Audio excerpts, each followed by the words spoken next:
মাঝে মাঝে কেউ কেউ আমায় জিজ্ঞেস করে, আপনার জীবনে দুঃখ, কষ্ট, হতাশা, ডিপ্রেশন এগুলি নেই? যদি থাকে তাহলে সেগুলি কিভাবে হ্যান্ডেল করেন? আমার একটা অদ্ভুত থিওরি আছে। সেটা হলো, যতই যা হোক, নিজের জীবনের দুঃখ, আনন্দ, হতাশা, ডিপ্রেশন কিংবা রাগ সহ যাবতীয় অনুভূতির কন্ট্রোল নিজের কাছে রাখা। অন্যের হাতে নিজের অনুভূতির কন্ট্রোল তুলে দিলেই মহা মুশকিল। সেটা কি রকম? একটা মানুষের উপস্থিত কিংবা অনুপস্থিতির ওপর যদি তোমার জীবনে আনন্দ নির্ভর করে, দিন শেষে ওই মানুষটা যখন চলে যাবে, সাথে করে তোমার আনন্দটাও নিয়ে যাবে। এটাই সত্যি।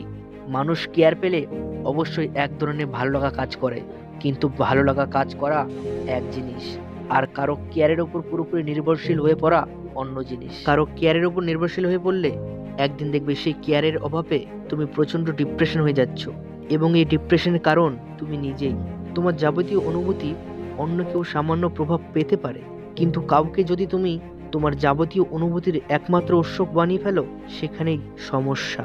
আমার এই ক্ষুদ্র জীবনে যাদের থেকে কষ্ট পেয়েছি, আমি কখনোই কষ্টের কারণ হিসাবে তাদের দায়ী করি না। আমি ভেবে নিই আমার কষ্টের কারণ আমি নিজেই। হয়তো আমি তাদের থেকে একটু বেশি আশা করে ফেলেছি, হয়তো আমি একটা ভুল সিদ্ধান্ত নিয়ে একটা ভুল মানুষকে বেছে নিয়েছি। নিজের কষ্টের জন্য নিজেকে দায়ী করলে ভালো থাকা যায়। নিজের চাওয়াগুলিকে চেষ্টা করলেই পরিবর্তন করা যায়, নিয়ন্ত্রণ করা যায়। কিন্তু অন্য একটা মানুষ আমাদের কি দেবে সেটা কখনোই আমাদের হাতে নেই। চাইলে নিজের ভুল সিদ্ধান্তগুলিকে ভবিষ্যতে শুধরে নিতে পারবো, কিন্তু চাইলে একটা ভুল মানুষকে কখনো ঠিক বানানো যায় না। তাই নিজের অনুভূতিগুলো নিজের আয়ত্তে থাকাই ভালো। বেড়ে যাক না কিছু না পাওয়া চাহিদার দাম।